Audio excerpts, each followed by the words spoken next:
رب اشرح لي صدري ويسر لي أمري واحلل عقدة من لساني يفقه قولي. تمام قسم کی حمد و ثنا، بڑائی، کبریائی اللہ وحدہ لا شریک کے لیے. درود و سلام و رحمت عالم نبی مکرم رسول معظم شاہ امم محمد الرسول اللہ صلی اللہ علیہ وسلم کی ذات پر اور اللہ کی رحمت نازل و صحابہ کرام پر، تابعین پر، ائمہ دین، فقہاء کرام، مجاہدین اسلام اور اولیاء اعظام پر. نبی اکرم صلی اللہ علیہ وسلم کی مبارک زندگی کے قیمتی لمحات اور قیمتی واقعات میں ایک سنہرا باب صلح حدیبیہ کا ہے. وہ ایک عظیم واقعہ رونما ہوا اور اس نے رہتی دنیا تک کے مسلمانوں کے لیے بہت سے اثرات، نتائج اور بہت سی رہنمائیاں امت کے دامن میں ڈال دیں. واقعہ وہ تفصیلی ہے، لیکن جب تک آپ کو اس کا صحیح اندازہ نہیں ہوگا تو اس سے کچھ سمجھنا، کچھ اخذ کرنا، دور حاضر کی رہنمائیاں وہ ہمارے لیے مشکل ہوں گی. اس وجہ سے پہلے اس واقعے کو ہم نے سمجھنا ہے، ساتھ ساتھ اس کے کچھ نکات اور کچھ باتیں وہ بھی سمجھنے کی کوشش کرنی ہے. اللہ تعالی ہمیں نبی کریم صلی اللہ علیہ وسلم کی سیرت سے، سنت سے، آپ کی ذات سے سچی محبت نصیب فرما دے. نبی کریم صلی اللہ علیہ وسلم جب ہجرت کر کے مدینہ منورہ تشریف لائے، اس وقت کفار کے ساتھ ایک مارکہ آرائی شروع ہوئی. پہلے چھوٹے چھوٹے سریے یعنی مہمات روانہ کی گئیں. اس کے بعد پھر غزوات ہوئے. قریش سے 3 جنگیں ہو چکی تھیں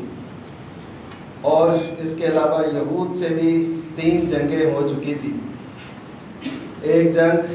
مشرکین سے ہوتی تھی، ایک یہود سے، ایک مشرکین مکہ سے، دوسری یہود سے. پھر ایسے ہی یہ ایک ترتیب تھی. یہ اللہ تعالیٰ کا ایک ایسا قانون تھا کہ دونوں دشمن ساتھ ساتھ ہی کمزور بھی ہوتے گئے، ختم بھی ہوتے گئے. اب کیفیت کیا ہوئی کہ نبی کریم صلی اللہ علیہ وسلم کو اللہ تعالیٰ نے خواب دکھایا کہ مسلمان امن کی حالت میں اور احرام کی حالت میں اور اپنے سر منڈوا کے وہ بیت اللہ کا طواف کر رہے ہیں. یہ خواب تھا. تو اس خواب کے پیچھے اس کعبۃ اللہ سے محبت، مسلمانوں کی اس سے جو چاہت تھی، جو لگن تھی. ایک تو تھا نا جب یہ سارے قریش اور مکہ کے لوگ اور عرب کے لوگ عہد جاہلیت میں بھی کعبۃ اللہ سے بڑا پیار کرتے تھے. ان کی امنگیں، امیدوں کا مرکز اس وقت بھی وہ تھا. لیکن مسلمان ہونے کے بعد اس محبت میں وہ عقیدت کا اضافہ ہوا جو سیدنا ابراہیم علیہ السلام سے چلی آ رہی تھی کہ وہ مشرکین مکہ جو تھے وہ کعبے کے جھوٹے متولی تھے اور مسلمان جو تھے وہ کعبے کے سچے متولی تھے. کعبے کی جو بنیادیں تھیں اس پہ اس کو استوار کرنے والے توحید کے سچے حامل وہ مسلمان تھے، وہ قریش مکہ نہیں تھے.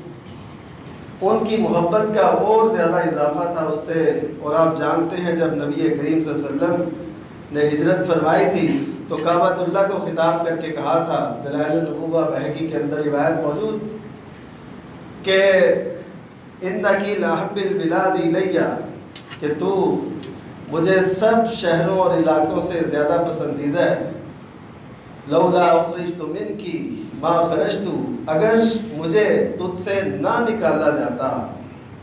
یعنی مجھے نکالا گیا ہے، اگر ایسا نہ کیا جاتا تو میں کبھی یہ چھوڑ کے نہ جاتا. تو آپ خود سمجھیں کہ جب ایک عرصہ گزر چکا اور صلح حدیبیہ جو ہے یہ 6 ہجری میں ہوئی تھی، 6 ہجری ہجرت کے 6ٹھے سال صلح حدیبیہ ہوئی، ذی القعدہ کے مہینے میں جو یہ مہینہ چل رہا، تو اس میں نبی کریم صلی اللہ علیہ وسلم نے جب خواب دیکھا اور وہ ساری کعبۃ اللہ سے محبت اور چاہت، اور ایک عرصہ گزر چکا تھا، 6 سال کا عرصہ کوئی معمولی نہیں ہوتا، بے قراری بڑھتی چلی جا رہی تھی، تو جب آپ نے خواب دیکھا تو صحابہ کرام رضی اللہ عنہم کو حکم دیا تیاری کا، کیونکہ انبیاء کے جو خواب ہوتے ہیں وہ وحی پہ مشتمل ہوتے ہیں، اور اگر کسی اور کے خواب کو بھی ہم وہی حیثیت دے دیں جو انبیاء کے خواب کو دی جاتی تو پھر ہم نے انبیاء کی شان میں گستاخی کی۔ میں اس لیے اس بات کی طرف اشارہ کر رہا ہوں کہ بہت سے لوگ خوابوں پر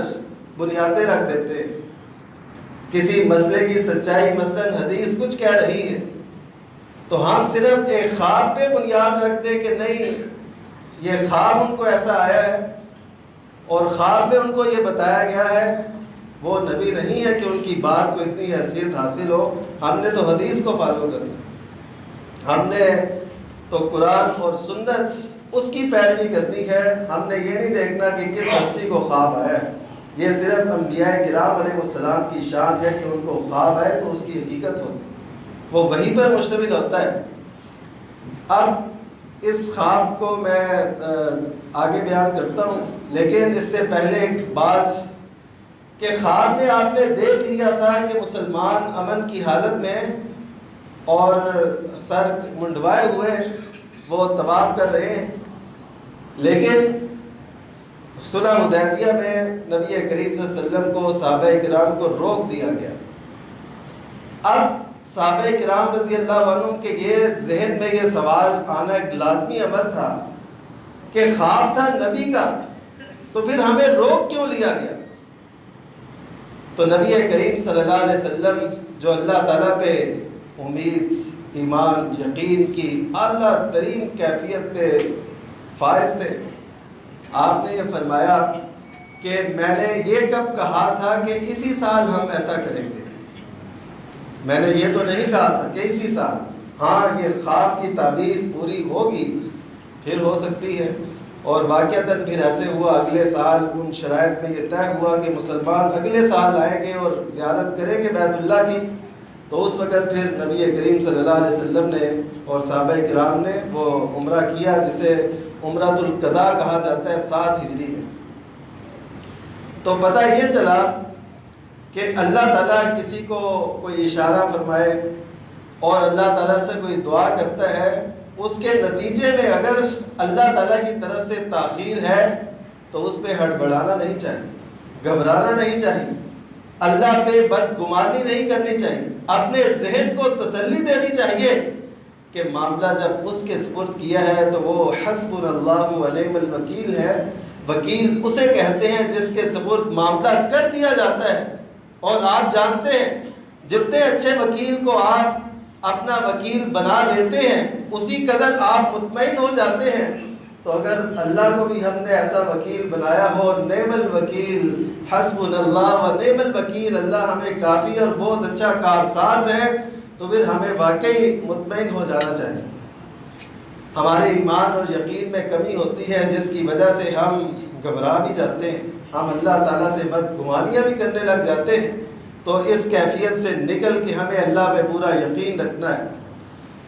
تو نبی کریم صلی اللہ علیہ وسلم نے صحابہ کو حکم دیا، وہ تو پہلے ہی بے قرار تھے، تیاری شروع ہو گئی صلح حدیبیہ کے لیے، اور ادھر سے قریش مکہ کو بھی اس بات کا پتہ چلنا لازم تھا کہ مسلمان آ رہے ہیں عمرہ کرنے کے لیے، زیارت بیت اللہ کے لیے۔ اب انہوں نے یہ ٹھان لی کہ ہم نے مسلمانوں کو اس سال یعنی اس موقع پہ عمرہ نہیں کرنے دینا، ان کو نہیں جانے دینا۔ یہ وہ گھر تھا، اب تک کی تاریخ یہ بتاتی تھی کہ اس گھر سے روکا نہیں جاتا تھا،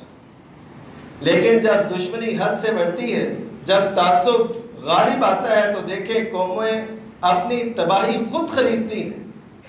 وہ اگر ایسا نہ کرتے، وہ آنے دیتے، تو مسلمانوں نے تو جنگ نہیں کرنی تھی، نبی کریم صلی اللہ علیہ وسلم کا یہ عزم نہیں تھا، لیکن انہوں نے یہ سب کچھ کیا، رکاوٹ ڈالی اور اپنے حصے کی جو ذلت تھی وہ بھی مول لی۔ قومیں ایسے بگڑتی ہیں، قومیں جب حق کے سامنے کھڑی ہو جاتی، حق کے ساتھ نہیں، حق کے سامنے،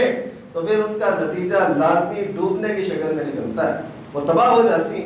وہ صفحہ ہستی سے مٹ جاتی۔ ان کو ان کے لوگ ہی وہ ٹانٹ کرتے ہیں، ان پہ تان و تشنیع کرتے ہیں کہ تم کیا کر رہے ہو، کہ اس کعبۃ اللہ سے تم روک رہے ہو کہ آج تک اس سے نہیں روکا گیا۔ تو خیر انہوں نے یہ عزم کر لیا کہ ہم نے نہیں آنے دینا۔ نبی کریم صلی اللہ علیہ وسلم یہ چاہتے تھے کہ ہم بیت اللہ کا طواف کریں، جائیں، اس کی زیارت کریں، اس سے ایک اداسی ہے، وہ اداسی کیوں نہ ہو۔ سیدنا ابراہیم علیہ السلام نے جب یہ دعا فرمائی تھی کہ میں اپنے بیٹے کو یہاں پہ چھوڑ کے جا رہا ہوں اور اپنی اہلیہ کو، اپنے گھر والوں کو، تو اس وقت انہوں نے یہ بھی کہا تھا کہ اس کی طرف لوگوں کے دل مائل رہیں،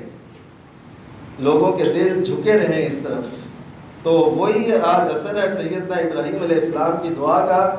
کہ ہر مومن کا دل اس کی طرف جھکا رہتا ہے، مائل رہتا ہے کہ کوئی موقع ملے صحیح ہم وہاں کی زیارت کریں، عمرہ کریں، حج کریں۔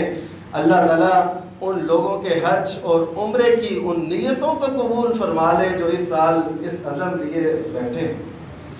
تو نبی کریم صلی اللہ علیہ وسلم نے صحابہ کو حکم دیا، 1400 صحابہ کرام رضی اللہ عنہم اس کے لیے تیار ہوئے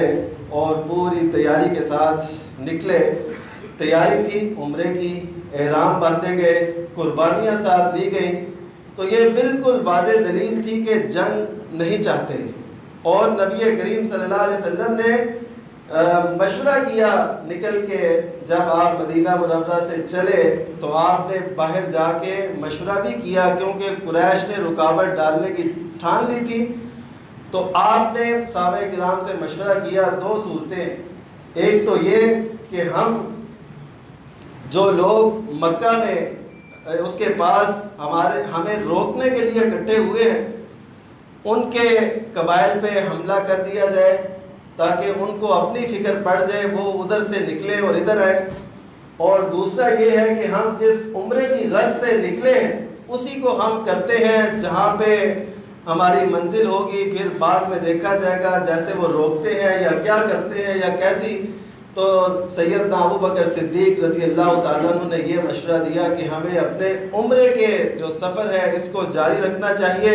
باقی جو صورتحال ہوگی وہ دیکھی جائے گی۔ تو نبی کریم صلی اللہ علیہ وسلم نے وہ حملہ کرنے کی بجائے اس پالیسی کو اختیار کیا، اور اس سے یہ بھی پتہ چلا کہ مشورے کی اہمیت اسلام کے اندر، نبی کریم صلی اللہ علیہ وسلم کی سیرت کے اندر، صحابہ کرام رضی اللہ عنہم کے اندر بہت زیادہ تھی۔ تو ذوالحلیفہ پہ جا کے سیدنا عمر رضی اللہ تعالیٰ عنہ نے بھی یہ مشورہ دیا کہ اے اللہ کے رسول، ہمیں ساتھ تلواریں کچھ نہ کچھ لے لینی چاہیے، یعنی جس سے ہم کم از کم اپنا دفاع۔ اور عرب کا یہ رواج تھا کہ وہ جب بھی سفر کے لیے نکلتے تو تیاری کے ساتھ، ظاہر ہے اس دور میں ایسی سیکیورٹی کی صورتحال نہیں تھی، تحفظ نہیں تھا، تو وہ ساتھ لے کے نکلتے تھے سفری تلواریں، اس انداز سے وہ لے کے نکلے۔ تو سیدنا عمر کے مشورے پہ نبی کریم صلی اللہ علیہ وسلم نے بندہ بھیج کے وہاں سے تلواریں بھی منگوائیں، اور اس طرح ذوالحلیفہ جہاں سے مدینہ سے جو عمرے یا حج کے لیے آتے ہیں، یہاں سے آبار علی آج کل اسے کہتے ہیں، تو یہاں سے نبی کریم صلی اللہ علیہ وسلم نے وہ سارا احرام اور ساری یہ نیت کر کے تلبیہ کہہ کے یہاں سے سفر کا آغاز کیا۔ اس کے بعد اب نبی کریم صلی اللہ علیہ وسلم پوری پلاننگ اور منصوبہ بندی کے ساتھ چلتے تھے۔ آپ نے 20 لوگوں کا ایک لشکر مختلف جہاد میں وہ بھیجا تاکہ وہ قریش کی پوری رپورٹنگ وہ میرے سامنے کریں کہ قریش اب کیا چاہتے ہیں، ان کے کیا عزائم ہیں، کہاں پہ ہیں۔ یہ نبی کریم صلی اللہ علیہ وسلم کی مبارک زندگی کا ایک لازمہ تھا کہ آپ پورے تحفظ کے ساتھ، پوری احتیاط کے ساتھ اور پورے زمینی حقائق کے ساتھ اپنا اقدام کرتے تھے، قدم اٹھاتے تھے۔ یہ نبی کریم صلی اللہ علیہ وسلم کی مبارک زندگی میں ایسا ہے۔ تو سیدنا عباد بن بشر رضی اللہ تعالیٰ عنہ ان کو نبی کریم صلی اللہ علیہ وسلم نے اس پہ معمور کیا، اور پھر اس فان میں جا کے نبی کریم صلی اللہ علیہ وسلم کو یہ واقعتاً پتہ چلا کہ قریش ہمارے سامنے مد مقابل ہیں اور وہ ہمیں جانے نہیں دیں گے، اور وہیں پہ آپ صلی اللہ علیہ وسلم نے مشورہ کیا تھا۔ اب کیا ہوا کہ نبی کریم صلی اللہ علیہ وسلم کو یہ پتہ چلا کہ قریش اس راستے پہ ہیں، تو آپ نے اس راستے کو بدلنے کے لیے صحابہ سے فرمایا کہ کون ہے جو راستے کو جانتا ہو اس کے علاوہ جس پہ یہ قریش بیٹھے ہیں، جو ہمیں روکنا چاہتے ہیں، اس راستے کو بدلا جائے۔ یہ ہے نبی کریم صلی اللہ علیہ وسلم پیغمبر امن، کہ آپ دیکھیے امن چاہ رہے ہیں، آپ جنگ نہیں چاہتے، آپ راستہ بدل رہے ہیں۔ یہ نہیں تھا نعوذ باللہ من ذالک کہ ان کے کچھ خوف سے یا ایسا کچھ چاہتے تھے، نہیں، بلکہ یہ بات تھی کہ نبی کریم صلی اللہ علیہ وسلم صحابہ کرام رضی اللہ عنہم وہ یہ چاہتے تھے کہ جنگ نہ ہو، لڑائی نہ ہو، لڑائی سے ہم اپنے آپ کو بچائیں، اس سے گریزہ رہیں۔ اور نبی کریم صلی اللہ علیہ وسلم چونکہ اس عزم کے لیے نکلے تھے کہ ہم نے عمرہ کرنا ہے، تو اس میں جنگ کی بات نہیں تھی، اور آپ اپنے اسی نظریے اور موقع پر قائم تھے کہ ہم نے جنگ نہیں کرنی۔ تو نبی کریم صلی اللہ علیہ وسلم پھر ایک اور راستے سے گئے، تو پھر حدیبیہ کے مقام پہ جا کے آپ صلی اللہ علیہ وسلم کی جو اونٹنی تھی وہ بیٹھ گئی، اس کو اٹھایا گیا، اس کا نام تھا قصواء۔ قصواء اقصیٰ کی مؤنث ہے، اور قصواء کا مطلب ہوتا ہے دور کی کوئی چیز، یعنی کوئی بڑی اچھی چیز، بڑی نادر چیز، تو اس کا معنی یہ قصواء۔ اور آپ نبی کریم صلی اللہ علیہ وسلم کی محبت کا لوگوں کے دلوں میں عالم دیکھیے۔ ابھی پچھلے دنوں مجھے پتہ چلا پنجاب یونیورسٹی کے ایک پروفیسر ہیں، ڈاکٹر، انہوں نے ایک کتاب لکھی قصواء پہ، یعنی نبی کریم صلی اللہ علیہ وسلم کی اونٹنی پہ پوری ایک کتاب لکھ دی انہوں نے۔ یہ نبی کریم صلی اللہ علیہ وسلم کی محبت کا عالم ہے جو امت کے دل کے اندر موجود ہے، کہ جس چیز کی نسبت آپ کی طرف ہوتی ہے، امت نے اس کو اپنا محور مرکز بنا لیا اپنی محبتوں اور چاہتوں کا۔ تو ہمیں چاہیے کہ ہم نبی کریم صلی اللہ علیہ وسلم کی محبت، آپ کی سیرت اپنے دلوں میں،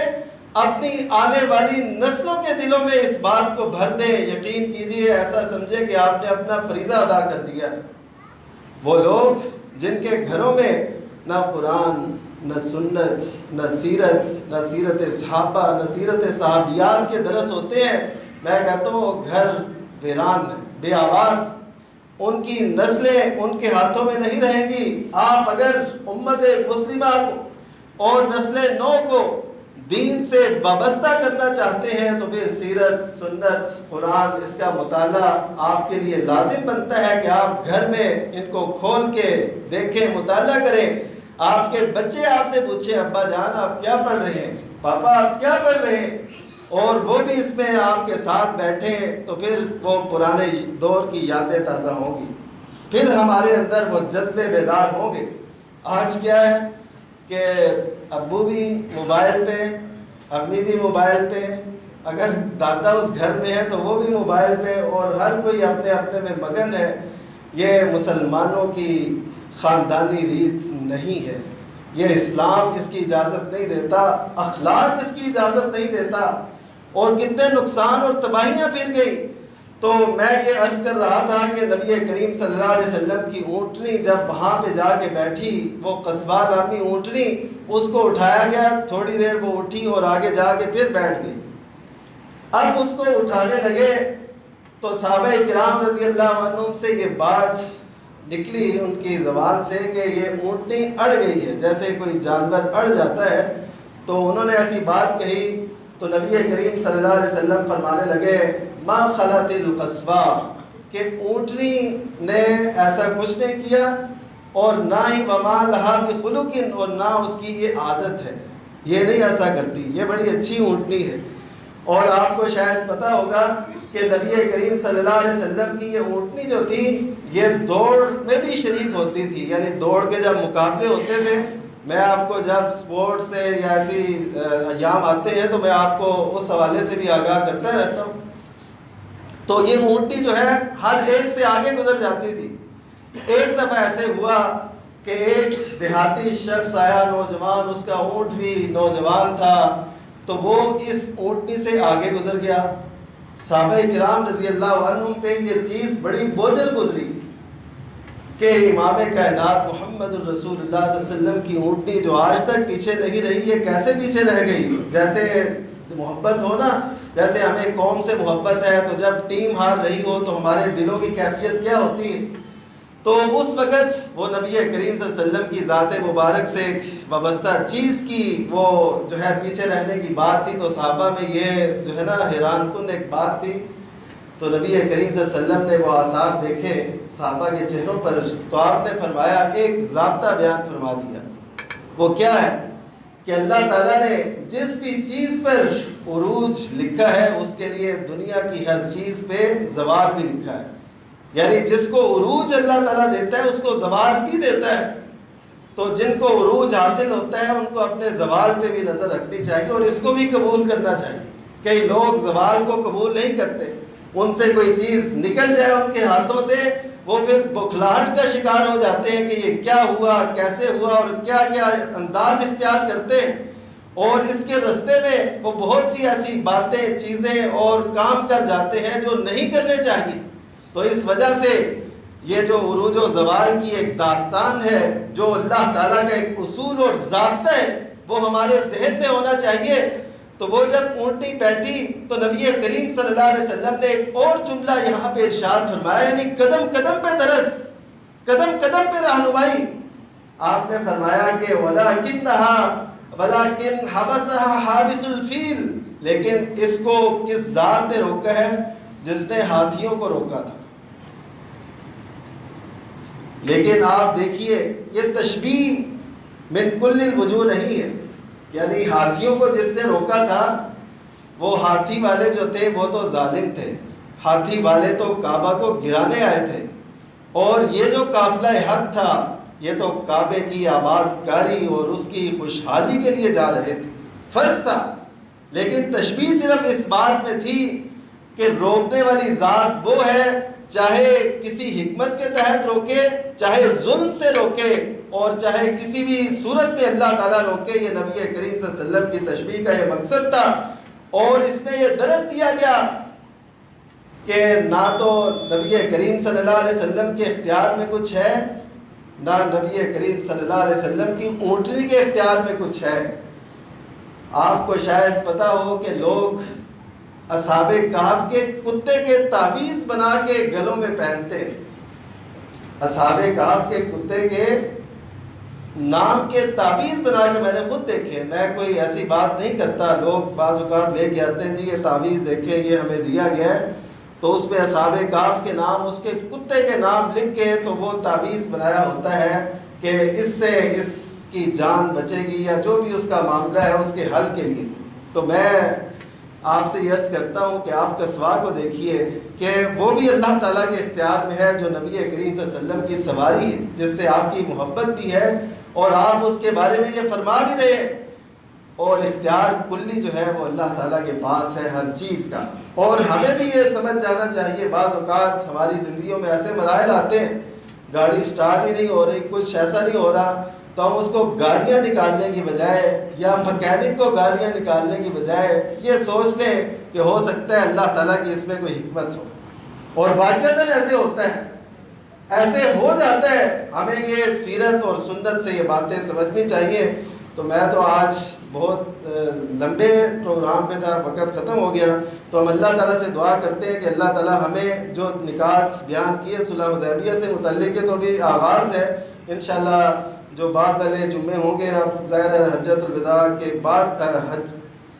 حج کے بعد ہی جو موقع آئے گا اس پہ انشاءاللہ ہم اس پہ بات کریں گے، یہیں سے انشاءاللہ کنٹینیو کریں گے۔ اللہ تعالیٰ ہم سب سے راضی ہو جائے اور ہمیں سیرت سنت سے سچی محبت نصیب فرما دے، اور ہماری نسل نو سے بھی کو بھی اس سے آشنا فرما دے۔ وآخر دعوانا الحمدللہ رب العالمین۔ رب اشرح لي صدري ويسر لي أمري واحلل عقدة من لساني يفقه قولي